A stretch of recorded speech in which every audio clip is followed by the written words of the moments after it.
हरे कृष्णा। सभी का बहुत बहुत स्वागत है। अभी तक हमने 4 अध्याय देख लिए हैं, है ना। एक उसका विचारधारा क्या है, उसके बारे में हमने ज्ञान प्राप्त कर लिया है, थोड़ा बहुत जानने की कोशिश की है। और आज हम 5वें अध्याय की ओर जा रहे हैं। तो हम देखते हैं किस प्रकार पहले अध्याय में तो अर्जुन क्या थे, एकदम निराश हो गए थे, जैसे डिप्रेशन में आ गए थे। उनको पता नहीं चल रहा था क्या करना है ना। उनकी मनोदशा ऐसी थी कि उन्होंने तो बोल दिया था, मैं युद्ध नहीं करूंगा, हे कृष्ण, मैं युद्ध नहीं करूंगा, क्योंकि मेरे सामने तो मेरे ही स्वजन खड़े हैं।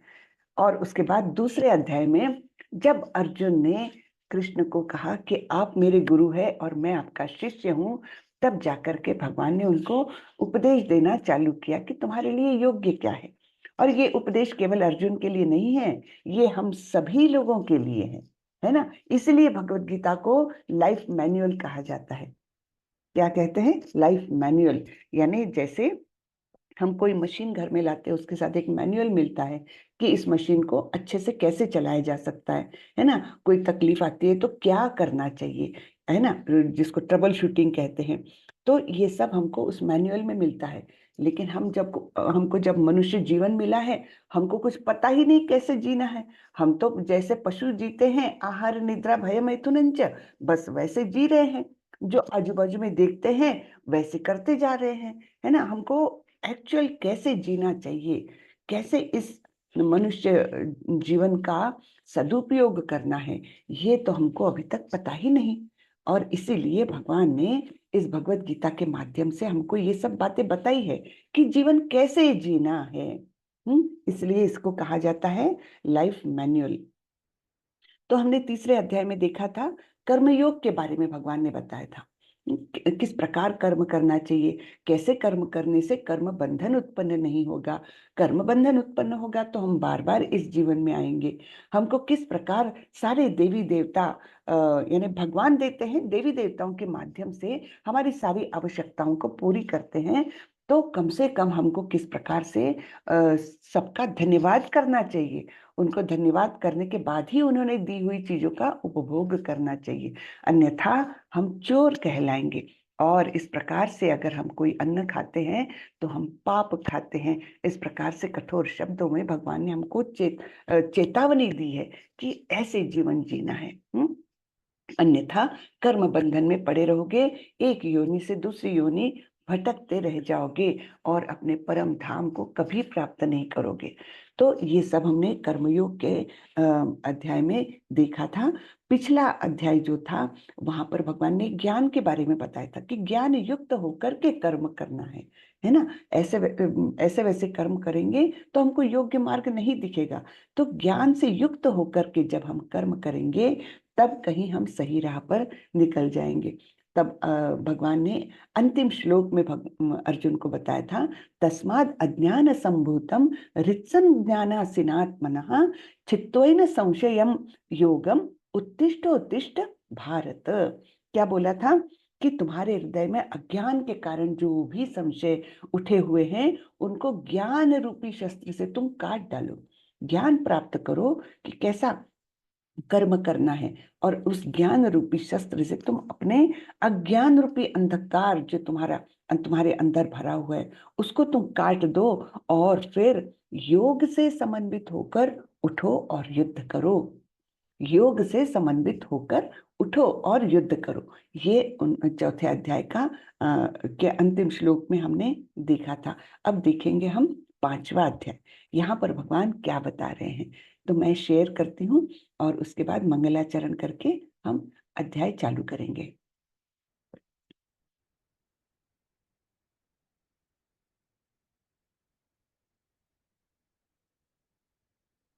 ओके।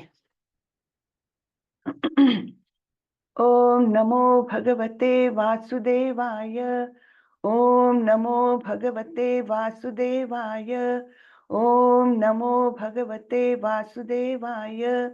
ओम अज्ञानतिमिरान्धस्य ज्ञानाञ्जनशलाकया चक्षुरुन्मिलितं येन तस्मै श्रीगुरवे नमः।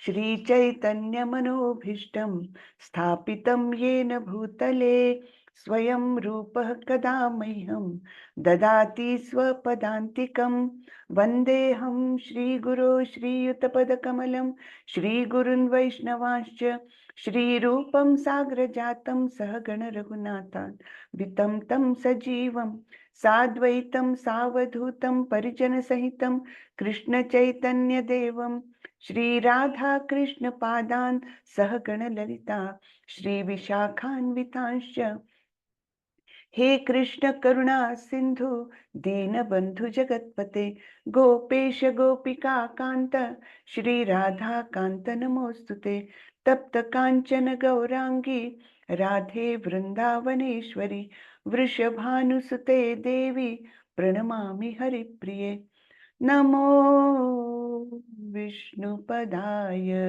कृष्णपृष्ठाय भूतले श्रीमते भक्ति वेदांत स्वामी इति नामिने नमस्ते सारस्वते देवे गौरवाणी प्रचारिणे निर्विशेषाय शून्यवादी पाश्चात्य देशतारिणी जय श्री कृष्ण चैतन्य प्रभो नित्यानंदा श्री अद्वैत गदाधर श्रीवासादि गौर भक्त वृंदा हरे कृष्णा कृष्णा कृष्णा हरे हरे हरे रामा राम रामा हरे हरे हरे कृष्णा कृष्णा कृष्णा हरे हरे हरे रामा राम राम हरे हरे। हरे कृष्णा सभी को। हरे हरे कृष्णा। हरे कृष्णा माता जी, हरे कृष्णा। हरे कृष्णा। तो आज का अध्याय है अध्याय 5वां, जिसका नाम है कर्मयोग। लेकिन कैसा कर्मयोग? कृष्ण भावना भावित कर्म, यानी अर्थात हमने जो कर्म अकर्म विकर्म के बारे में थोड़ा सा पढ़ा था, है ना, कि कर्म और कर्म की गति कैसी समझ में नहीं आती है। तो इसलिए हमको जानना आवश्यक है कि कर्म क्या है, अकर्म क्या है और विकर्म क्या है ना। तो विकर्म तो इजी है समझने के लिए। जो भी शास्त्रों में आदेश दिए हैं या जो भी नियम हम भौतिक जगत के नियम है, जो भी सरकारों के नियम है, जो भी नियमों की जानबूझकर या अनजाने में भी अनदेखी करके अगर हम कोई कार्य करते हैं तो वो विकर्म कहलाता है ना। और उसका परिणाम तो हमको निश्चित रूप से झेलना ही पड़ता है, चाहे हम जानकर करें चाहे अनजाने करें, उसको निश्चित रूप से हमको फल तो मिलता ही है ना। यानी आप सोचिए कि कोई गांव का एक आदमी आया है शहर में, उसको पता ही नहीं है कि रेड सिग्नल पर रुकना है, ग्रीन सिग्नल पर चलना है, कुछ भी नहीं पता उसको। तो वो तो अपना ट्रैक्टर लेकर आया है और वो घूम रहा है और रेड सिग्नल को भी पार कर रहा है।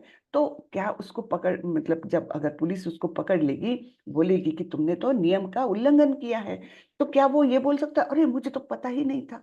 जी नहीं, पता नहीं था ये उसका एक्सक्यूज नहीं हो सकता। उसको जो दंड होना है वो तो होगा ही। वैसा भगवान के जो नियम है, हम ये नहीं बोल सकते हमको तो पता ही नहीं है भगवान ने क्या नियम बनाए हैं, ये हमारा एक्सक्यूज हो ही नहीं सकता। जो भगवान के नियम के विरुद्ध वर्तन करेगा उसको निश्चित रूप से दंड मिलेगा। और भगवान का दंड अच्छा नहीं होता है ना। आप लोगों ने शायद सुना भी होगा कि किस प्रकार गलत कर्म करने से हमको यमराज दंडित करते हैं।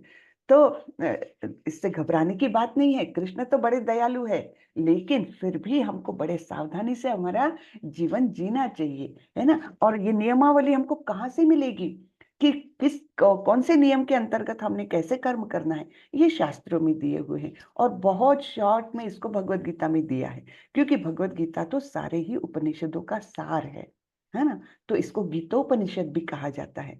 तो ये लाइफ मैनुअल है हमारा। इसके अनुसार अगर हमारे कर्म रहेंगे, हमारे आचरण रहेंगे, तो निश्चित रूप से हम पर भगवान प्रसन्न रहेंगे। ठीक है। तो चलिए, कर्म योग अर्थात कृष्ण भावना भावित कर्म क्या है, इसके बारे में आज जानेंगे हम। हरे कृष्णा। तो सुखी मानसिक अटकलों से बेहतर है भक्ति सेवा। ये अर्जुन की गलतफहमी हो रही है कि क्या करना चाहिए। आप मुझे बहुत अनेक अर्थ निकलने वाले शब्दों से मुझे भ्रमित कर रहे हो कृष्ण, मैं क्या करूं, ये आप निश्चित रूप से बताएं। तो अर्जुन की उलझन क्या है। अर्जुन उवाच संन्यासं कर्मणां कृष्ण पुनर्योगं च शंससि यच्छ्रेय एतयोरेकं तन्मे ब्रूहित सुनिश्चितम। अर्जुन ने कहा, हे कृष्ण, पहले आप मुझसे कर्म त्यागने के लिए कहते हैं और फिर भक्ति पूर्वक कर्म करने का आदेश देते हैं। क्या आप अब कृपा करके निश्चित रूप से मुझे बताएंगे कि इन दोनों में से कौन अधिक लाभप्रद है। तो ये अर्जुन की शंका है कि मुझे क्या करना चाहिए, आप निश्चित रूप से बताएं। तो यहाँ पर भगवान उनकी शंका का निरसन कर रहे हैं। श्री भगवान उवाच संन्यासः कर्मयोगश्च निःश्रेयसकरावुभौ तयोस्तु कर्म संन्यासात् कर्मयोगो विशिष्यते। श्री भगवान ने उत्तर दिया, मुक्ति के लिए तो कर्म का परित्याग तथा भक्तिमय कर्म अर्थात कर्मयोग दोनों ही उत्तम है, किंतु इन दोनों में से कर्म के परित्याग से भक्ति युक्त कर्म श्रेष्ठ है। ठीक है। तो अर्जुन की शंका का यहाँ पर भगवान ने उत्तर दिया है कि वैसे तो दोनों भी मार्ग मुझ तक ही आते हैं। चाहे तो आप कर्म का परित्याग कर दो, यानी कि जो सन्यासी होते हैं कर्म का परित्याग कर दिया है उन्होंने, और दूसरा है भक्तिमय कर्म। हाँ, तो जिसे कर्मयोग कहा जाता है, भक्ति योग कर्म यानी ही कर्मयोग, दोनों ही उत्तम है। लेकिन फिर भी भगवान बोल रहे हैं, फिर भी जो कर्म का परित्याग करता है उससे श्रेष्ठ है भक्ति युक्त कर्म करना। यानी हमको कर्म करते रहना चाहिए। अब यहाँ पर राजा नृग की कहानी आती है। हाँ, तो राजा नृग जो थे वो बहुत अच्छे, मतलब यज्ञ वगैरह संपन्न करते थे, दान करते थे। हाँ, और मतलब इस प्रकार से वो अच्छे कर्मों में युक्त रहते थे। उनको लगता था मैं कितने पुण्य का काम कर रहा हूँ। लेकिन देखिए, अच्छा कर्म होते हुए भी उनको किस तरह एक भयंकर सजा भुगतनी पड़ी। तो एक बार क्या हुआ, इस प्रकार राजा नृग जो थे उन्होंने एक बड़े यज्ञ का आयोजन किया, और उस समय उन्होंने सोचा कि मैं हर ब्राह्मण को 100 गाय दान में दूंगा। तो इस प्रकार जितने भी ब्राह्मण आते गए उनको 100 गाय राजा नृग दान में देते गए। तो सब लोग खुश थे, राजा भी सोच रहे थे मैं कितना अच्छा काम कर रहा हूँ, और वाकई में ये अच्छा काम है, ब्राह्मणों को गाय का दान देना बहुत ही अच्छा काम है। लेकिन क्या हुआ कि एक ब्राह्मण को उन्होंने 100 गाय दान में दी, और वो ब्राह्मण चला गया 100 गाय लेकर, लेकिन उसमें से एक गाय अनजाने में ही दूसरे झुंड में चली गई, और दूसरा उसी समय ब्राह्मण आए तो राजा ने उस दूसरे झुंड को उसको दान दे दिया, दूसरे ब्राह्मण को। अब ये बात तो राजा नृग के भी ध्यान में नहीं आई थी, लेकिन वो दूसरे ब्राह्मण को ये पता चला कि एक बार दान दी हुई गाय मुझे दोबारा से दान में दे रहे हैं राजा, और वे बड़े क्रोधित हो गए, और उन्होंने राजा को श्राप दिया कि तुमने इस प्रकार का एक महापाप किया है कि एक बार ब्राह्मण को दान में दी हुई गाय दोबारा से मुझे तुम दे रहे हो, तो तुमको मैं श्राप देता हूँ, तुम एक बड़ी सी छिपकली बनकर सालों साल अनेक वर्षों तक अंधेरे कुएं में पड़े रह जाओगे। तो राजा नृग को अगला जन्म मिला एक छिपकली का, है ना। और वे अंधेरे कुएं में बहुत वर्षों तक पड़े रहे। बहुत वर्षों के बाद जब द्वारकाधीश कृष्ण वहां से जा रहे थे, तब उन्होंने उनको पता चला कि इस प्रकार से एक छिपकली वहां पर पड़ी हुई है एक अंधेरे कुएं में। तब उन्होंने जाकर के उस छिपकली को अपने हाथ से निकाला, और फिर तुरंत ही उसका उद्धार हो गया, फिर से उसको मनुष्य जीवन मिल गया। तो इसलिए इसलिए भ्रामक गतिविधियों का परिणाम कबूल करना पड़ता है अपने को, यानी हमको मानना ही पड़ता है, वो हमको परिणाम सहन करना ही पड़ता है। तो इसलिए शुभ कार्य करना अर्थात जो है भक्तिमय कार्य करना, ये सबसे अच्छा है, ऐसे भगवान बता रहे हैं। तो वैराग्य यानी क्या, जो संन्यास लेने की बात करते हैं, तो वैराग्य की डेफिनेशन यहाँ पर रूप गोस्वामी ने अपने भक्ति रसामृत सिंधु नामक ग्रंथ में दी हुई है। वे कहते हैं, प्रापंचिकतया बुद्ध्या हरि संबंधी वस्तुनः मुमुक्षुभि परित्यागो वैराग्यम फल्गु कथ्यते। जब लोग भगवान से संबंधित चीजों के मुक्ति को प्राप्त करने के लिए उत्सुक होते हैं तथा उन्हें भौतिक होने के लिए सोचना, उनके त्याग को अधूरा कहा जाता है। यानी क्या कि समझिए, हम लोग ये सब इस्तेमाल करते हैं, मोबाइल इस्तेमाल करते हैं, लैपटॉप इस्तेमाल करते हैं, और अगर इसका इस्तेमाल मैं केवल भक्ति के लिए कर रही हूँ, जिस तरीके से अभी हम लोग कर रहे हैं, है ना, मोबाइल का इस्तेमाल केवल मैं भक्ति के लिए कर रही हूँ, अपने भक्त मित्रों से बातचीत करने में, हरि कथा सुनने में, है ना, जूम के मीटिंग्स अटेंड करने में, उसमें अगर मैं मेरे सारे चीजें इस्तेमाल कर रही हूँ, तो क्या वो चीजें भौतिक रह गई? क्या उसमें मुझे भौतिक आसक्ति पैदा करने की क्षमता रह गई? नहीं, है ना। तो वो वस्तुएं भी मैं भगवान की सेवा में इस्तेमाल कर रही हूँ, तो उनसे मुझे अनासक्त होने की जरूरत ही नहीं है ना। मुमुक्षु भी परित्यागो वैराग्यम फल्गु कथ्यते। ऐसा वैराग्य क्या कहा जाता है? नाटकीय कहा जाता है, बेकार कहा जाता है। हाँ, तो ऐसी चीजें, जो भी चीजें हैं, प्रापंचिकतया बुद्धिया हरि संबंधी वस्तुना, जो भी चीजें इस्तेमाल करो वो हरि की सेवा में अगर करो, तो उनको त्याग देना ये फाल्गु वैराग्य है, ऐसे यहाँ पर रूप गोस्वामी कहते हैं। ठीक है ना, कितना सुंदर बताया। तो ये हम डे टू डे में ये कर सकते हैं कि हम जो भी चीजें इस्तेमाल करें, उनका प्राथमिक उपयोग जो है, प्राइमरी यूज जो है, वो कैसा होना चाहिए? भगवान की सेवा में, है ना। वो चाहे मोबाइल हो, वो चाहे लैपटॉप हो, वो चाहे आपकी अन्य वस्तुएं क्यों ना हो, सबको हम ऐसे इस्तेमाल करें कि उसका उपयोग केवल भगवान की सेवा में हो जाए। जैसे हम खाना बनाते हैं, खाना बनाने का प्राथमिक उद्देश्य मन में ये रहे कि मुझे भगवान की सेवा करनी है, भगवान को भोग चढ़ाना है। मैं अगर मार्केट जाती हूँ, तो मार्केट जाने का एक प्राथमिक उद्देश्य ये रहना चाहिए, मुझे भगवान के लिए फूल लाने हैं, फल लाने हैं, है ना, या अन्य चीजें, भोग बनाने की सामग्री लानी है। अगर ये सब रहे मन में, तो ये इन चीजों से हटने के लिए भगवान बोलते ही नहीं है। हाँ, वो बोलते हैं कि ऐसा अगर तुम वैराग्य पाल लोगे कि हरि संबंधी वस्तु ना, उनको भी तुम त्याग कर दोगे, तो वो तो झूठ मूठ का है ना। वैसा नहीं करना है, हर चीज को हमको भगवान के लिए इस्तेमाल करने का प्रयत्न करना है। ठीक है। ज्ञेय स नित्य सन्यासी यो न द्वेष्टि न कांक्षति निर्द्वंद्वो हि महाबाहो सुखम बंधात प्रमुच्यते। जो पुरुष न तो कर्म फलों से घृणा करता है और न कर्म फल की इच्छा करता है, वह नित्य सन्यासी जाना जाता है।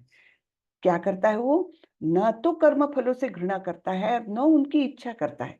यानी कर्म तो कर रहे हैं, हाँ, कर्म तो करना ही है, जीवन जीना है, तो कर्म के बिना तो हम रह नहीं सकते।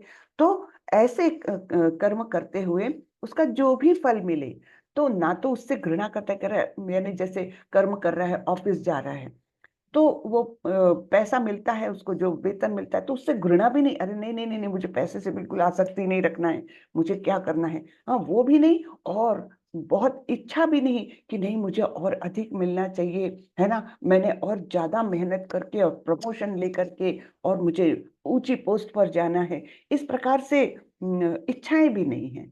तो इस प्रकार जो एकदम शांत मन से अपने कर्म करता है, कर्म फल से ना तो घृणा ना तो आसक्ति, इस प्रकार का जो व्यक्ति है, वो नित्य सन्यासी कहा जाता है। यानी वो अपने अपने परिवार के साथ अपने जगह पर कार्य करते हुए भी वो मन से सन्यासी हो गया, है ना। तो उसको नित्य सन्यासी भगवान कह रहे हैं। हे महाबाहु अर्जुन, ऐसा मनुष्य समस्त द्वंद्वों से रहित होकर भव बंधन को पार कर पूर्णतया मुक्त हो जाता है। तो इस प्रकार समस्त द्वंद्व क्या होते हैं? द्वंद्व यानी अपोजिट्स, जीवन के जो अपोजिट्स हैं, सुख दुख, मान अपमान, यश अपयश, ये जो अपोजिट्स हैं जीवन के, तो उनसे वो रहित हो जाता है। यानी चाहे मान मिले चाहे अपमान मिले, उसमें वो विचलित नहीं होता। तो इस प्रकार से जो व्यक्ति जीवन पार करता है, जीवन जीता है, तो वो निश्चित रूप से भवबंधन को पार कर पूर्णतया मुक्त हो जाता है, मुक्ति की ओर। कर्म योग या कर्म संन्यास, इसके बारे में ये बताया है भगवान ने। तो भगवान क्या बोलते हैं? कर्म फल का त्याग करो, कर्म का नहीं। कितनी सुंदर बात बताई है ना? कर्म फल का त्याग करो, इससे मुझे क्या मिलना है? जैसे अर्जुन को युद्ध करना भी आवश्यक है, क्षत्रिय है और ये धर्म युद्ध होने जा रहा है, और दुष्टों का विनाश करने के लिए ये धर्म युद्ध होना, ये भगवान की इच्छा है ना? तो अर्जुन ने कैसे कर्म करना चाहिए? युद्ध तो करना है, पूरी प्रामाणिकता से युद्ध करना है, लेकिन उसके फल के प्रति ना तो उससे घृणा करनी, अरे क्या अब राज्य मिला लेकिन ये तो खून से सना हुआ है ना? इस प्रकार से भी घृणा नहीं करनी है, और ना तो केवल राज्य प्राप्त करने की इच्छा रख करके कर्म करना है। जी नहीं, कर्म कैसा करना है? पूर्णतया योग में वो होकर के, आरूढ़ होकर के, योग से युक्त होकर, यानी सब कुछ समर्पण की भावना से कर्म करना है। तो कर्म फल का त्याग करना है, कर्म का नहीं, है ना? अब यहाँ पर हम देखते हैं नामाचार्य हरिदास ठाकुर की कथा आती है। तो ये कौन थे? ये चैतन्य महाप्रभु के एक महान भक्त थे, उनके शिष्य थे। और वे वैसे तो जन्म से ये मुस्लिम थे, मुस्लिम परिवार में जन्म हुआ था, लेकिन चैतन्य महाप्रभु के हरिनाम संकीर्तन से और उनके उपदेशों से प्रभावित होकर के इन्होंने अपना पूरा जीवन चैतन्य महाप्रभु की भक्ति में लगा दिया था। तो इनको नामाचार्य क्यों कहा गया है पता है? ये रोज की 192 मालाएं जप करते थे। 192, हम तो 16 करते करते हाँफने लग जाते हैं, और वे रोज 192 माला जप करते थे, और जब तक पूरा जप न हो जाए तब तक वे अन्न जल कुछ भी लेते नहीं थे। तो इस प्रकार से वे महान भक्त थे। नामाचार्य पदवी उनको चैतन्य महाप्रभु ने स्वयं दी थी।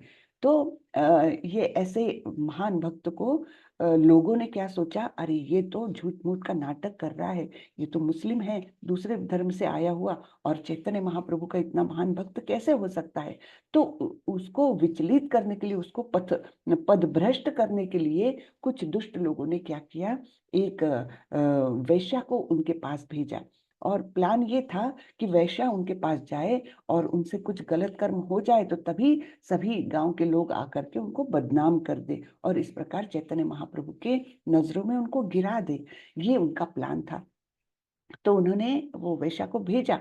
तो वैश्या आई शाम के समय में, और वो नामाचार्य हरिदास ठाकुर उस समय जप कर रहे थे, और इसने बोला, महिला ने बोला कि मुझे आपसे बातें करनी है। हाँ, आप मुझसे बातें करिए।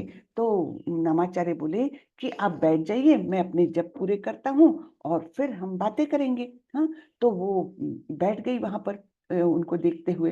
तुलसी का पेड़ लगा हुआ था, उसके किनारे वो उसके पास में जाकर के वो बैठ गई, और ये अपना जप करते रहे, एकाग्र चित्त से जप करते रहे। जब इतनी देर चला कि शाम की रात हुई, रात का सवेरा भी होने को आया, लेकिन ये अविचल मन से जप करते रहे, और वो उनका जप सुनते हुए बैठी रही कि कब इनका जप खत्म होगा और ये मुझसे बातें करेंगे। और सवेरा होने पर वो बोली कि मैं अभी जाती हूँ, और वो निकल गई वहां से। फिर दूसरी रात को आई, फिर तीसरी रात को आई, लेकिन उन्होंने देखा कि ये तो विचलित होते ही नहीं है। पूरी पूरी रात बैठकर तन्मयता के साथ इनका हरिनाम चल रहा है, जप चल रहा है। तब वो उसके मन में पश्चाताप जागा, और उन्होंने एकदम उनके चरणों में प्रणाम किया, और बोला कि मुझसे बड़ी गलती हो गई, मैं तो लोगों के बहकावे में आ गई थी, और मैं तो आपको विचलित करने के लिए, आपको भक्ति के पथ से हटाने के लिए मैं यहाँ आई थी, इतना मतलब खराब हेतु मन में रख करके आई थी। लेकिन मैंने देखा आप किस तन्मयता के साथ भक्ति कर रहे हैं, तो मुझे आप क्षमा करें और मुझे आपका शिष्य बनाएं।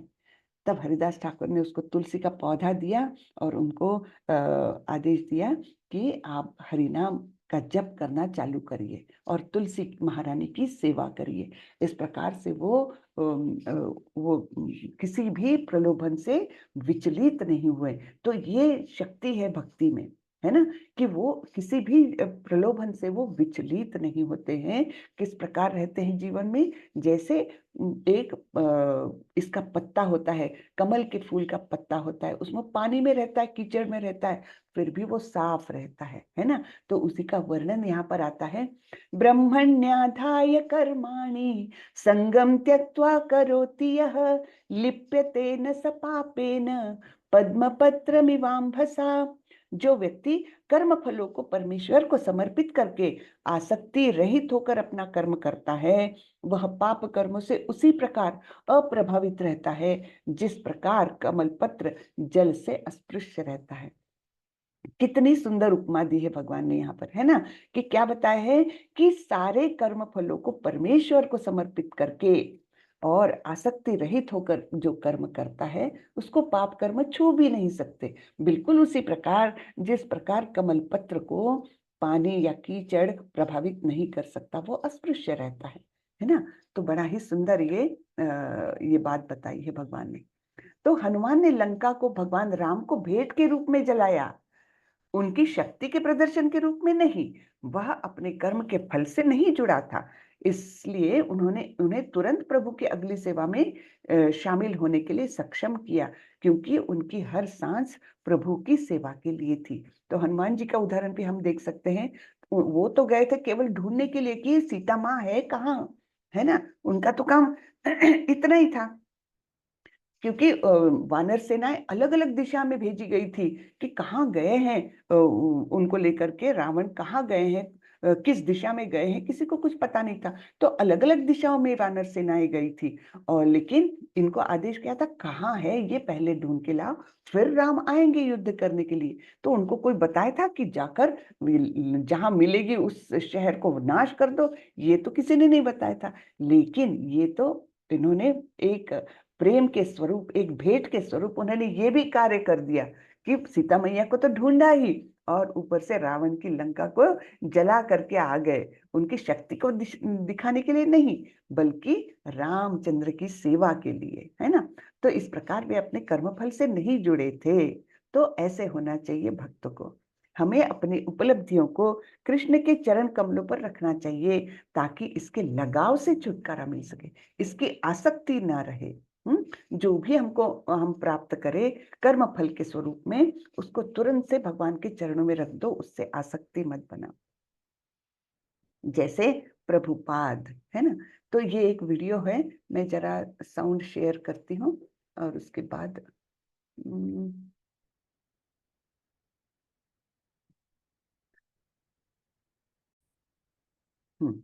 तो ये प्रभुपाद जी का हम वीडियो देखेंगे, किस प्रकार वे वातावरण से एकदम अनभिज्ञ होकर के, आसक्ति रहित होकर के अपना काम कर रहे हैं, है ना।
ठीक है ना। हमने देखा प्रभुपाद जी किस प्रकार अनासक्त होकर आजू बाजू के वातावरण से बिना प्रभावित हुए अपनी भक्ति में लीन है, और इसी भक्ति ने तो इतना जादू चलाया है ना। इसी भक्ति के कारण, इसी हरिनाम के कारण विदेश के हजारों हजार लोग उनके शिष्य हो गए थे, और कृष्ण भावना भावित हो गए थे, है ना।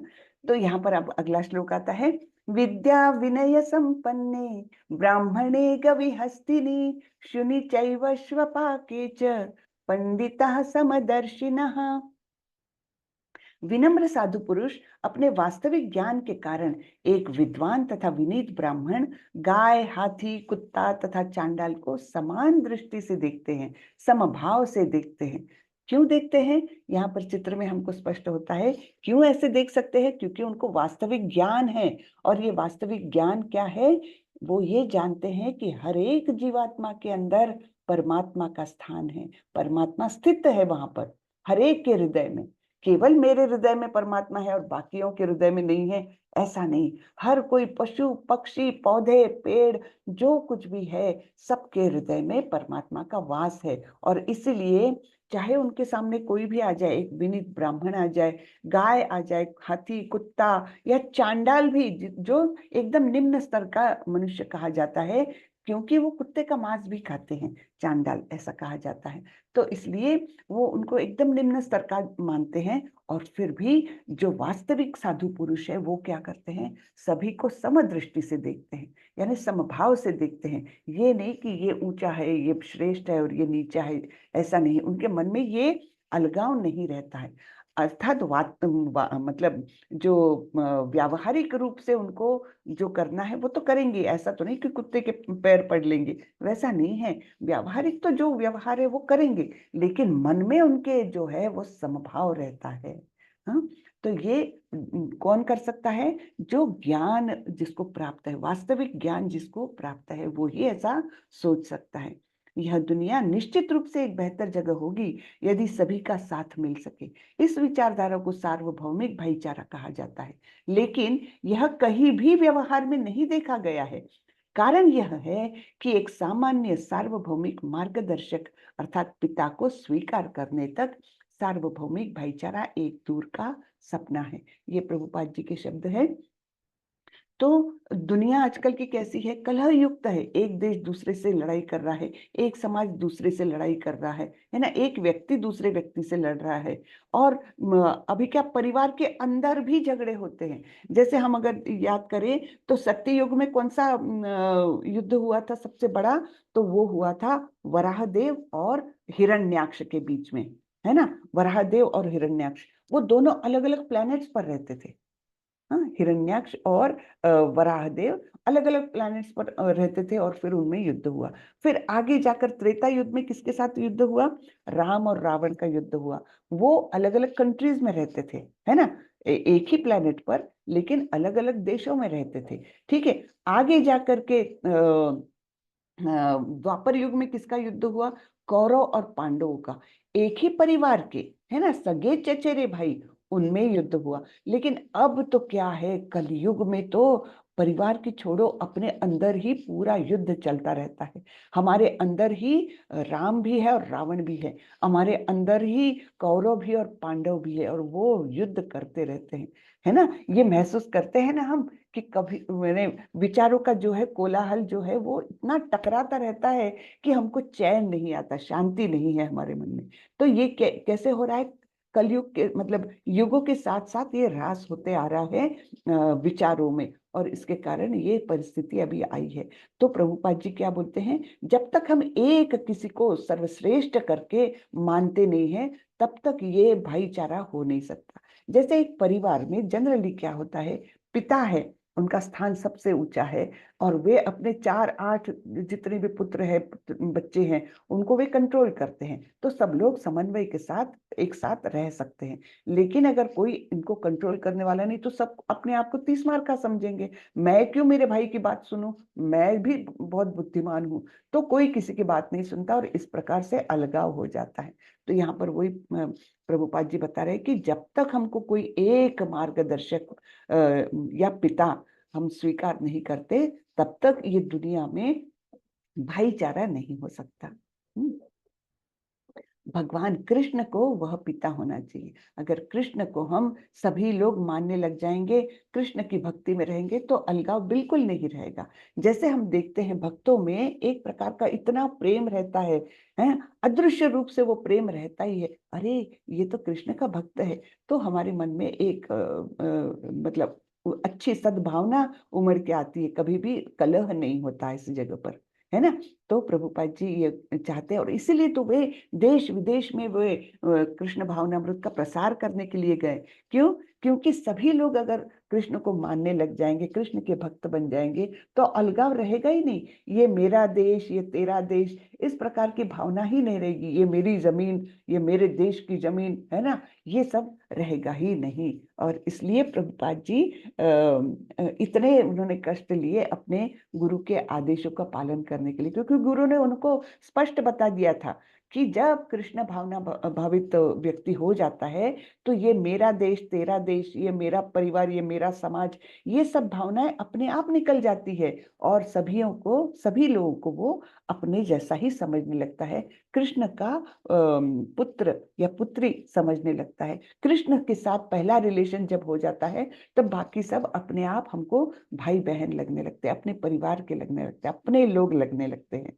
है ना। तो पहला रिश्ता हमारा किससे होना चाहिए? कृष्ण से। और बाकी सभी रिश्ते कृष्ण से रिडायरेक्ट होकर के हमारे पास आते हैं। जैसे अगर मेरा बेटा है, तो ये मेरा बेटा करके हम क्या करते हैं? उस पर स्वामित्व जताने की प्रयत्न करते हैं। और स्वामित्व जताना, यही तो वो बात थी जिसके कारण हम इस भौतिक जगत में आए हैं। तो वास्तविक रिश्ता कैसे होना चाहिए? मेरा पहला रिश्ता है कृष्ण के साथ, और ये जो पुत्र के रूप में मुझे मिला हुआ है, ये पहले तो कृष्ण का बेटा है और फिर मेरा बेटा है। इस प्रकार की भावना जब हम भक्ति में आते हैं, तो धीरे धीरे इन विचारों को हम अपनाने लगते हैं। अनजाने ही हम लोग ये अपना सकते हैं, है ना। तो ये भक्ति के माध्यम से ही ये हो सकता है। ठीक है, आगे बढ़ते हैं। ये बड़ा ही सुंदर श्लोक है, देखिए। ये ही संस्पर्श जा भोगा दुख योनय एवते आद्यंतवन्तः कौन्तेय न तेषु रमते बुधः। बुद्धिमान मनुष्य दुख के कारणों में भाग नहीं लेता, जो कि भौतिक इंद्रियों के संसर्ग से उत्पन्न होते हैं। क्या बोला है? बुद्धिमान मनुष्य दुख के कारणों में भाग नहीं लेता।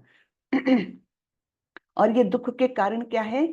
भौतिक इंद्रियों को सुख देने की इच्छा और अभिलाषा से किए हुए जो काम है, वो दुख के कारण है। ये बुद्धिमान मनुष्य जानता है। तो आगे बोलते हैं भगवान, हे कुंती पुत्र, ऐसे भोगों का आदि तथा अंत होता है, अतः चतुर व्यक्ति उनमें आनंद नहीं लेता। तो यहाँ पर कुछ उदाहरण दिए गए हैं, देखिए, हम देखेंगे। हाँ, तो ये क्या दिख रहा है हमको? ये एक प्रकाश देने वाला एक लाइट कुछ है, और ये पतंगे उसके पीछे आकृष्ट होकर के उसके पास पास जाते हैं। अल्टीमेटली होता क्या है? वो प्रकाश की गर्मी जो है, कभी कभी ज्योत भी होती है ना। तो ये पतंगे उसके प्रति बड़े आकृष्ट होकर उसके आजू बाजू आ जाते हैं, और फिर वो गर्मी के कारण मर जाते हैं। तो ये क्यों आकृष्ट होते हैं? क्योंकि इनकी इंद्रिया, जो आंखें हैं इनकी, ये इस लाइट को, इस रूप को, मतलब जो है, उसको बहुत पसंद करती है, और इसलिए उसके प्रति बहुत आकृष्ट हो जाती है। और फिर अंतिमतः क्या हो जाता है? इंद्रिय तृप्ति करने के लिए गए, आंखों की तृप्ति करने के लिए गए, और मृत्यु को प्राप्त हो गए, है ना। दूसरा उदाहरण ये आता है, देखिए, ये हिरण है। हिरण एक प्रकार के आवाज से, ध्वनि से बहुत आकर्षित हो जाता है, और शिकारी लोग ये जानते हैं। वैसे तो हिरण को पकड़ना कितना मुश्किल है ना, क्योंकि वो बहुत तेज भाग सकता है। लेकिन इसकी कमजोरी क्या है? एक प्रकार का जो साउंड है, वो उसको अत्यंत प्रिय है, और वो जहां से आता है, वो हिरण भागा भागा उधर जाता है। तो शिकारी लोग क्या करते हैं? ऐसा ही ध्वनि वो निकालते हैं, और ऐसा हिरण जो है, वो दौड़ा दौड़ा उस डायरेक्शन में आता है, और शिकारी जाल बिछा करके उसको पकड़ सकते हैं, है ना। तो इसकी कमजोरी क्या है? उसके कान। तो इंद्रिय, यहाँ पर आंखें हैं, यहाँ पर कान है, जो बहुत ही कमजोर है। फिर ये तीसरा उदाहरण आता है एक भृंग का, है ना। ये क्या करता है? कि उसको पुष्पों की सुगंध बड़ी अच्छी लगती है, तो वो अपने नाक नामक इंद्रिय से, वो कमजोर इंद्रिय है उसकी, तो वो सुगंध से आकर्षित होकर के इस फूल में जाकर के बैठ जाता है। और क्या होता है, शाम होती तो फूल बंद हो जाता है और उसके अंदर वो जीव मर जाता है। और ये है मछली। मछली अपनी जीभ से बहुत ज्यादा उसकी कमजोरी होती है। तो क्या होता है, ये जो मछली पकड़ने वाले हैं, वो कोई स्वादिष्ट खाना पानी में छोड़ देते हैं कांटे के सहारे, और फिर उसको स्वाद को वो पानी में वो महसूस कर सकती है मछली, और वो उस खाने को लेने के लिए आती है और कांटे में अटक जाती है ना। तो ये 4 प्रकार की इंद्रिय हमने देखी। और 5वां है ये हाथी। इसका जो जननेंद्रिय है, ये बहुत ही उसका कमजोर रहता है। मादा हथनी के पीछे वो एकदम पागल हो जाता है। तो ये लोग क्या करते हैं, शिकारी लोग, एक मादा हथनी को वो बांध करके रखते हैं, और जैसे ही हाथी को पता चलता है कि अरे इधर मादा है, तो वो भाग करके उसके पास आता है। शिकारी लोग ऐसा गहरा गड्ढा कर देते हैं, उसके ऊपर हरी हरी घास बिछा देते हैं, कैमोफ्लेज कर देते हैं उसको, और ये हाथी दौड़ता हुआ आकर के इस गड्ढे में गिर जाता है, और शिकारी उसको फिर पकड़ लेते हैं, है ना। तो ये यहाँ पर देखा हमने अलग अलग उदाहरण, जिसमें एक एक इंद्रिय उनकी बड़ी ही कमजोर थी। अब मनुष्य का क्या कहना, उसकी तो 5 इंद्रिय जो है वो कमजोर है। तो हम तो अपने इंद्रियों के कारण हमेशा इंद्रिय तृप्ति के विषय में सोचते हैं, उसी के बारे में कार्य करते हैं, और फिर अंततः क्या पाते हैं, केवल दुख। केवल दुख पा सकते हैं हम, कुछ नहीं पा सकते हैं। तो यहाँ पर बताया है कि बुद्धिमान मनुष्य दुख के कारणों में भाग नहीं लेता, जो भौतिक इंद्रियों के संसर्ग से उत्पन्न होती है। हे कुंती पुत्र, ऐसे भोग का आदि तथा अंत होता है। कोई भी हम इंद्रिय तृप्ति ले ले, है ना, कोई भी इंद्रिय तृप्ति ले ले, उसकी शुरुआत है और अंत भी है। और अंत के बाद क्या, फिर से वैसे ही नॉर्मल हो जाते हैं, है ना। तो फिर से हम उसी की तलाश में लगे रहते हैं। जैसे हमको भूख लगी है और मुझे गुलाब जामुन बहुत पसंद है, 1 खाऊंगी, 2 खाऊंगी, 10 खा लूंगी, उसके बाद क्या, उसके बाद उससे मुझे आनंद नहीं मिलेगा, कष्ट ही मिलेगा, है ना, दुख ही मिलेंगे। तो इस प्रकार से कोई भी इंद्रिय तृप्ति करने जाए, तो वो उसका आदि भी है, अंत भी है, और अल्टीमेटली दुख भी है। तो ऐसे क्रियाओं में बुद्धिमान मनुष्य भाग नहीं लेता। ये सब इंद्रिय तृप्ति की क्रियाएं हैं, जिसमें सारे मनुष्य जो है उलझे हुए रहते हैं, अपना जीवन बर्बाद कर देते हैं, है ना। अब ये अंतिम श्लोक आता है 5वें अध्याय का। बहुत सुंदर श्लोक है, और इसको शांति सूत्र कहा गया है। क्यों कहा गया है, क्योंकि ये श्लोक, अगर ये बातें जो श्लोक में बताई गई है, इसको अगर हम आत्मसात कर लेते हैं, पूरी तरह से हम उसको जानते हैं, मन में विश्वास के साथ, दृढ़ता के साथ हम रखते हैं, तो हमारे मन में कभी अशांति नहीं रहेगी। क्या, कौन सी बातें हैं ये, भोक्तारं यज्ञ तपसाम सर्वलोक महेश्वरम सुहृदं सर्वभूतानां ज्ञात्वा माम शांति मृच्छति। मुझे समस्त यज्ञों तथा तपस्याओं का परम भोक्ता, समस्त लोकों तथा देवताओं का परमेश्वर एवं समस्त जीवों का उपकारी एवं हितैषी जानकर मेरे भावनामृत से पूर्ण पुरुष भौतिक दुखों से शांति लाभ करता है। ठीक है, तो 3 बातें हैं यहाँ पर। क्या बताया है कि सभी यज्ञों तथा तपस्याओं का परम भोक्ता, जो कुछ भी तुम समर्पण करोगे, यज्ञ यानी समर्पण की भावना से की हुई क्रिया, तो जो भी तुम करोगे या तप करोगे, उसका मैं आनंद लेता हूं। परम भोक्ता मैं हूं, तुम नहीं हो, है ना। हम क्या सोचते हैं, मैं कुछ क्रिया कर रहा हूं, मैं आनंद लेता हूं, मैं भोग कर रहा हूं, मैं भोक्ता हूं। लेकिन तुम होंगे छोटे भोक्ता होंगे। परम भोक्ता कौन है, भगवान, है ना।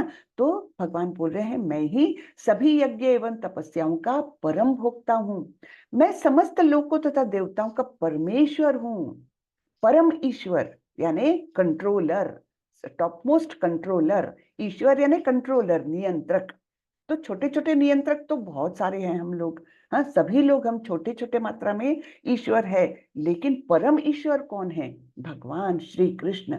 तो सभी लोग, हम्म यानी वो पाताल लोक हो, स्वर्ग लोक हो या फिर भूर लोक हो, जो कुछ भी लोक है वो सभी लोकों का तथा देवताओं का भी मैं परम नियंत्रक हूँ एवं समस्त जीवों का उपकारी एवं हितैषी मित्र हूँ। ये जानकर मेरे भावनामृत से पूर्ण पुरुष भौतिक दुखों से शांति लाभ करता है। हाँ, तो यहाँ पर ये दिखाए गए हैं कारणोदकशाई विष्णु। कल बताया था ना मैंने, पहला पुरुषावतार है ये कारणोदकशाई विष्णु। ये कारण ओशन में लेटे हुए रहते हैं और इनके श्वास और शरीर के रंध्रों से जो हवा निकलती है उनसे अनेकानेक करोड़ों अनगिनत ब्रह्मांड निर्माण होते हैं। हाँ, और ये सारे ब्रह्मांड कारणोदक ओशन में तैरते रहते हैं। और फिर इसके अंदर गर्भोदकशाई विष्णु जाकर विराजमान होकर के ब्रह्मा जी को निर्माण करते हैं अपने नाभि के द्वारा, कमल पुष्प निकाल करके और उसमें स्थित करते हैं ब्रह्मा जी को। फिर ब्रह्मा जी आगे की सेकेंडरी सृजन जो है वो ब्रह्मा जी करते हैं। तो इस प्रकार से ये परम कारणों के कारण जो है वो भगवान ही है। ये जब हम मन में जान लेते हैं तब हम हमारे मन में कभी भी अशांति नहीं रह सकती। तो इस मानव शरीर का उचित उपयोग करना है हमको। ये मानव जन्म मिला है, दुर्लभम मानुषम जन्म, बहुत दुर्लभ होता है ये। 84 लाख योनियों में पता नहीं कितनी कितनी बार हम जा चुके हैं और जाएंगे भी अगर हमारे कर्म योग्य नहीं रहेंगे तो ये मानव शरीर केवल एक कारण के लिए मिला है कि हमको भगवत धाम वापस चले जाना है। यहाँ से हमको फिर से जन्म मृत्यु के चक्र में नहीं रहना है। तो इस प्रकार से हमको मानव शरीर का उचित उपयोग करना है। यहाँ उदाहरण दिया है प्रभुपाद जी ने, आपके पास एक सोने की ईंट है तो आप उस सोने की ईंट से तो बहुत कुछ कर सकते हैं, है ना। चाहे तो उसको आप बेच करके बहुत सारा धन ले सकते हो, उस धन के माध्यम से बहुत सारे काम कर सकते हो। लेकिन अगर आपने इस सोने की ईंट को एक पेपर वेट के समान अगर समझा और पेपर वेट का कार्य करते गए, घर में गरीबी है, सब कुछ है और जरूरतें हैं, तो फिर भी उसको पेपर वेट के समान आप उपयोग कर रहे हैं, तो आप क्या हो, बिल्कुल मूर्ख हैं, है ना। हम लोग बिल्कुल मूर्ख है जो अपने जो बहुमूल्य मानव जीवन मिला है उसका हम सही तरीके से इस्तेमाल नहीं कर रहे हैं, है ना। सोने की ईंट मूल्यवान है और इसे कागज के वजन के रूप में उपयोग करने से बेहतर उद्देश्यों के लिए उपयोग किया जा सकता है। इसी प्रकार बहुमूल्य मानव जीवन का उपयोग सांसारिक अर्थ भोग के बजाय वास्तविक सुख प्राप्त करने के लिए किया जाना चाहिए। तो इस मानव जीवन का मानव शरीर का, मानव जीवन का हमको उचित उपयोग करना चाहिए। ये यहाँ पर प्रभुपाद जी ने बताया हुआ है ना। यह 5वां अध्याय कृष्ण भावनामृत की, जिसे सामान्यतया कर्मयोग कहते हैं, व्यावहारिक व्याख्या है। यहाँ पर इस प्रश्न का उत्तर दिया गया है कि कर्मयोग से मुक्ति किस तरह प्राप्त होती है। ठीक है ना, कर्मयोग से मुक्ति की ओर किस प्रकार हम जा सकते हैं। कृष्ण भावनामृत में कार्य करने का अर्थ है भगवान के पूर्ण ज्ञान के साथ कर्म करना। ऐसा कर्म दिव्य ज्ञान से भिन्न नहीं होता। प्रत्यक्ष कृष्ण भावनामृत भक्ति योग है। हाँ, तो ये हमको समझना है, प्रत्यक्ष कृष्ण भावनामृत भक्ति योग है। भक्ति के माध्यम से हम भगवान को प्रसन्न करते हैं और ज्ञान योग वह पथ है जिससे भक्ति योग प्राप्त किया जाता है। कृष्ण भावनामृत का अर्थ है परमेश्वर के साथ अपने संबंध का पूर्ण ज्ञान प्राप्त करके कर्म करना, और इस चेतना की पूर्णता का अर्थ है कृष्ण या श्री भगवान का पूर्ण ज्ञान। शुद्ध जीव भगवान के अंश रूप में ईश्वर का शाश्वत दास है। वह माया पर प्रभुत्व जताने की इच्छा से ही माया के संपर्क में आता है और यही उसके कष्टों का मूल कारण है। ठीक है, मूल कारण क्या है हमारे दुखों का? हमारे दुखों का कारण यह है कि हम प्रभुत्व जताना चाहते हैं, कोई ना कोई चीज पर, कोई ना कोई व्यक्ति पर, कोई ना कोई वस्तु पर हम प्रभुत्व जताते हैं। हाँ, कि ये मेरा परिवार है, हाँ ये परिवार मेरे नियंत्रण में रहना चाहिए, मेरी इच्छा के अनुसार इनका सभी लोगों का बर्ताव होना चाहिए, या फिर ये मेरी जमीन है, मेरी इच्छा से ही यहाँ जो कुछ होगा, है ना। ये सब प्रभुत्व जताने की इच्छा, और इसी प्रभुत्व जताने की इच्छा के कारण ही भगवान ने ये भौतिक जगत बनाया। जाओ भाई तुम लोग अपनी इच्छाएं पूरी करो। और फिर हम कष्टों में पड़ गए क्योंकि माया ने हमको जकड़ लिया। है ना। माया के 3 गुण, प्रकृति के 3 गुण जो है, सतोगुण, रजोगुण, तमोगुण, इन लोगों ने हमको जकड़ लिया और हमको कठपुतली के समान नचाते रहते हैं। अब यहाँ से बाहर अगर जाना है तो हमको क्या करना पड़ेगा? केवल एक रास्ता है, भगवत भक्ति, है ना। तो इस प्रकार हमको मानव जीवन में ये समझना चाहिए, उतनी बुद्धि दी है भगवान ने, उतनी सक्षमता दी है ना। तो इस मानव जीवन का जो मूल्य है उसको हमने समझना चाहिए। तो ये प्रभुत्व जताने की इच्छा हमारे कष्टों का मूल कारण है, ये हमने जानना चाहिए। जब तक वह पदार्थ के संपर्क में रहता है, उसे भौतिक आवश्यकताओं के लिए कर्म करना पड़ता है। किंतु कृष्ण भावनामृत उसे पदार्थ की परिधि में स्थित होते हुए भी आध्यात्मिक जीवन में ले आता है, क्योंकि भौतिक जगत में भक्ति का अभ्यास करने पर जीव का दिव्य स्वरूप पुनः प्रकट होता है। तो हमको यहीं पर रहने को मतलब रहना तो यही है, जो हम कर रहे हैं वही करते रहना है, लेकिन हमारी सारी मानसिकता बदल जाती है अगर हम कृष्ण भावनामृत में ये करते हैं, उसका क्या बोलते हैं, अंगीकार करते हैं, उसको स्वीकार करते हैं, तो है ना। तो परिधि हमारी वही है, हमारी परिस्थिति वैसे ही रहेगी, लेकिन हमारी मानसिकता इतनी बदल जाएगी कि हमको ये सुख दुख विचलित नहीं कर पाएंगे, पूरा मन हमारा कृष्ण के चरणों में लगा रहेगा, और इस प्रकार हम आध्यात्मिक जीवन में चले जाते हैं। तो ये है कृष्ण भावनामृत का महत्व। तो इस अध्याय का सारांश क्या है? पहले अर्जुन प्रश्न पूछ रहे हैं, सन्यास या कर्म, क्या करूं मैं? हाँ, आप कभी बोलते हो सन्यास लेना श्रेष्ठ है, कभी बोलते कर्म करो। हाँ, तो इसमें श्रेष्ठ क्या है? तो भगवान ने बताया है कि कर्म योगो विशिष्यते, यानी सन्यास लेने से कर्म योग जो है वो ज्यादा अच्छा है, ज्यादा बेहतर है ना। फिर निष्काम कर्म बंधन से मुक्त करता है। वो जो हमने देखा था, कर्म पद्म पत्र इवाम्भसा, है ना। तो वहां पर क्या कर रहा है? कर्म फल की प्राप्ति से वो, उसको ना तो घृणा है ना तो आसक्ति है, ना तो घृणा है ना तो आसक्ति, दोनों प्रकार है। और इस प्रकार वो समस्त द्वंद्वों से रहित हो जाता है और जीवन इस प्रकार जीता है कि उसको कोई भी पाप टच भी नहीं कर सकती, कोई आसक्ति उसको टच भी नहीं कर सकती। जैसे कि एक कमल पत्र जो है पानी में कीचड़ में रहते हुए भी अस्पृश्य रहता है। हाँ, फिर आगे बताया है परमात्मा पर ध्यान के द्वारा मुक्ति, ज्ञात्वा माम शांति मृच्छति, जो अंतिम श्लोक है ना, जिसको शांति सूत्र कहा गया है। तो हमको ये जानना है कि भोक्तारम यज्ञ तपसा, सभी यज्ञ और तपस्याओं का परम भोक्ता कौन है? कृष्ण है। सभी लोकों और सभी देवताओं के परम ईश्वर कौन है? परम नियंता कौन है? भगवान कृष्ण है। और सभी जीवों के हितैषी सुहृद मित्र कौन है? कृष्ण है। ये 3 बातें जिसने एकदम से आत्मसात कर ली है, उसको हमेशा मन में शांति मिलेगी। तो ये अंतिम श्लोक है इस अध्याय का। हरे कृष्णा। ये अध्याय समाप्त हुआ। हरे हरे कृष्णा। हरे कृष्णा, बहुत सुंदर बात। बोल हरि। हरे कृष्णा। कैसा लगा सभी को ये अध्याय? सभी लोग बताएं कुछ। जी बहुत अच्छा। जी जी, किसी का कुछ प्रश्न हो तो पूछें। माता जी मेरा हरे कृष्णा माता जी, दंडवत प्रणाम। हरे हरे कृष्णा जी। ये अणु आत्मा और विभु आत्मा के बारे में समझना था, मैं पढ़ रहा था दूसरा अध्याय। अणु आत्मा और विभु आत्मा, जी जी। अणु आत्मा यानी हम सभी जीवात्माओं की जो आत्मा है, इंडिविजुअल आत्मा, तो ये सूक्ष्म स्वरूप में रहती है स्वरूप दोनों का एक ही, लेकिन ये सूक्ष्म है ना। गुणवत्ता में एक ही है, लेकिन ये छोटी है। और विभु आत्मा यानी परमेश्वर, तो हम सभी उस परमेश्वर के अंश स्वरूप है।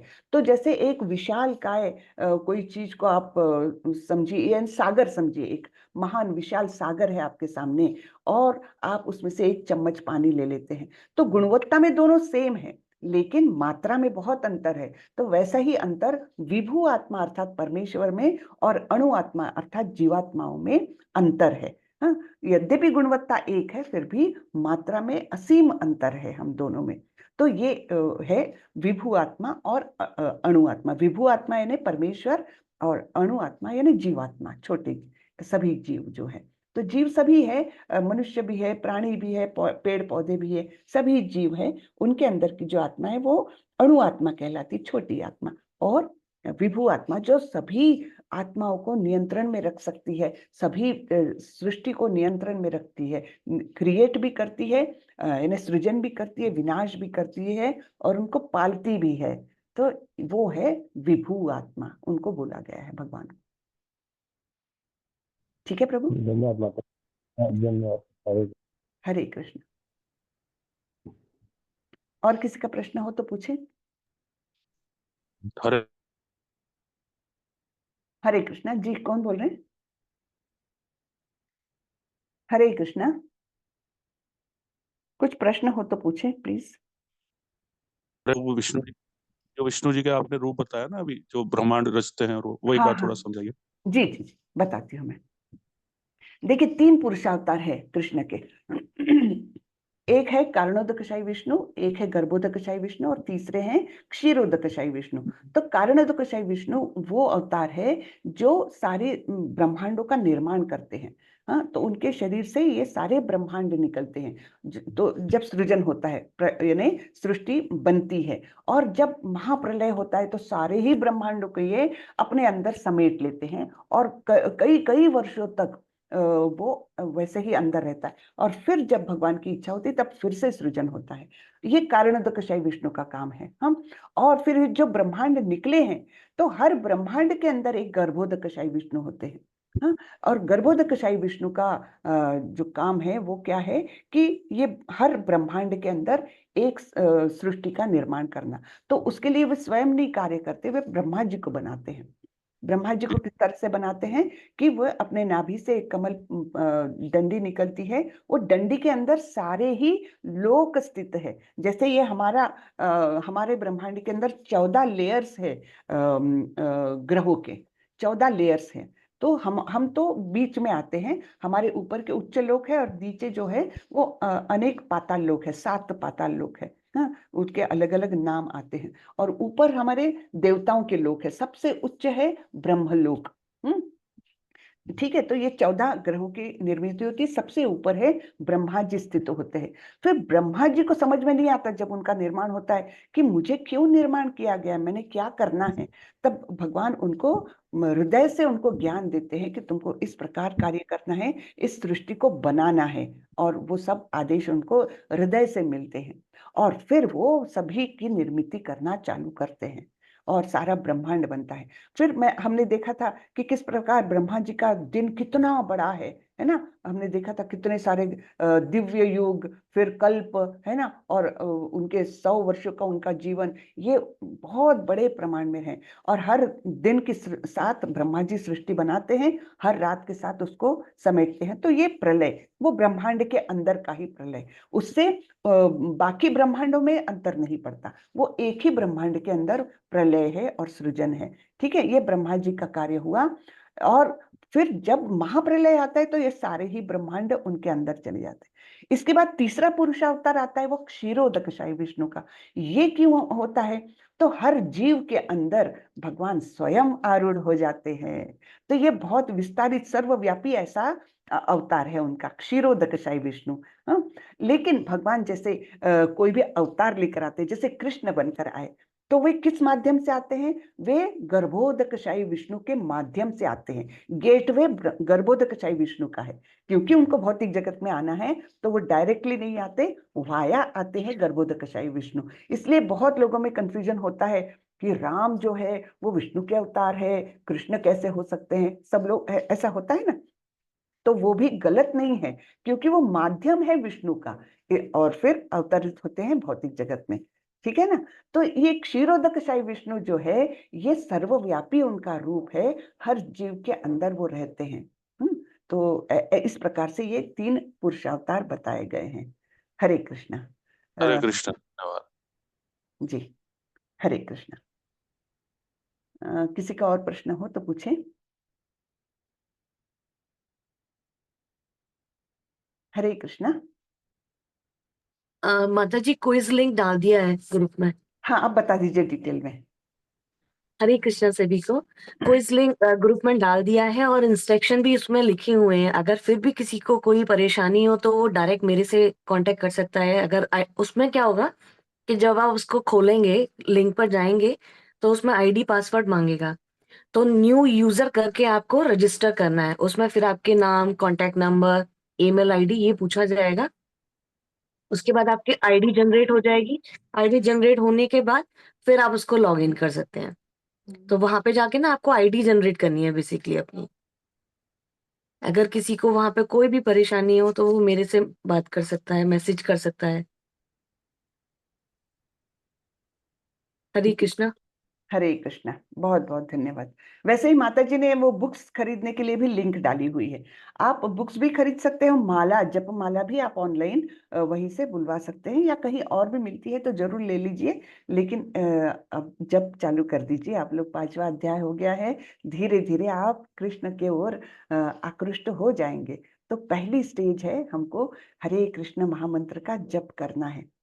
उससे धीरे धीरे हमारे मन के कलमश धुलने लगते हैं, हमारे मन की सफाई होने लगती है एक तरीके से। और जैसे जैसे सफाई होती है वैसे वैसे कृष्ण जो हमारे उनका प्रेम हमारे अंदर सुप्त है ही, क्योंकि हम जानते हैं हम उन्हीं के संतान हैं, लेकिन वो सब हम भूल गए हैं, हमारा वास्तविक स्वरूप हम भूल गए हैं। इसलिए हम ये भौतिक जगत में दुख पाते हैं, कष्ट पाते हैं, है ना, बहुत तकलीफें पाते हैं। और सुख भी जो है वो क्षणिक होता है, वो सुख को भी कोई वो नहीं है। तो इस प्रकार से जो हमारा भौतिक अस्तित्व है वो इन कल्मशों के कारण है, और वो धीरे धीरे निकलने लगता है जब हम हरिनाम लेते हैं, तो जप करते हैं तब। ठीक है, तो सभी लोग ये चालू कर दें, जरूर से एक माला से चालू करिए, धीरे धीरे बढ़ाइए, कभी कभी बढ़ाइए, लेकिन एक माला से चालू जरूर करिए। रोज का नियम, 5, 7, 8 मिनट लगेंगे, ज्यादा नहीं, लेकिन एक माला जरूर करिए। देखिए आप अपने आप में कितना परिवर्तन महसूस करेंगे। ठीक है जी, हरे कृष्ण। अमरेंद्र प्रभु, कुछ पूछना है? हरे कृष्णा माता जी। हरे कृष्ण जी। माता जी, परमात्मा पर ध्यान करने के लिए कोई टिप्स? टिप्स वही है, हरि नाम जब आप लेंगे ना, उसको ध्यान से आप कानों से सुनिए, अपना ही ध्वनि अपने ही कानों से ध्यान पूर्वक सुनिए। तो धीरे धीरे करके आपको परमात्मा जो अंदर है वो आपको धीरे धीरे आदेश देने लग जाएंगे, आपके साथ बातें करने लग जाएंगे। लेकिन अभी तो वो उनके ऊपर इतनी धूल मिट्टी हमने पकड़ के रखी है, तो उसको साफ पहले करिए। परमात्मा जरूर हमको दर्शन देंगे, जरूर हमसे बातें करेंगे। हाँ, लेकिन ये धूल मिट्टी को हटाना हमारा काम है। बहुत कलमश हमने बहुत बहुत योनियों में घूम करके इकट्ठा किए हुए हैं, उसको केवल ये हरिनाम ही हटा सकता है, और कुछ नहीं। ठीक है प्रभु जी माता जी, हरि बोल। जी। हरे कृष्ण, हरे कृष्णा, हरे कृष्णा। मुझे लगता है अभी हरे कृष्ण माता जी। हरे हरे कृष्ण कृष्ण माता जी। कुछ पूछना है माता जी? माता जी। हरे कृष्ण। तो चलिए आज का सत्र यहीं पर खत्म करते हैं हम। हरे कृष्ण माता जी। हरे कृष्ण। वाञ्छाकल्पतरुभ्यश्च कृपा सिन्धुभ्य एव च पतितानां पावनेभ्यो वैष्णवेभ्यो नमो नमः। अनंत कोटि वैष्णव वृंद की जय, श्रीला प्रभुपाद की जय। हरे कृष्ण। हरे हरे कृष्ण, सभी को नमस्कार। हरे कृष्ण माता जी। हरे कृष्ण। हरे कृष्ण। दंडवत प्रणाम।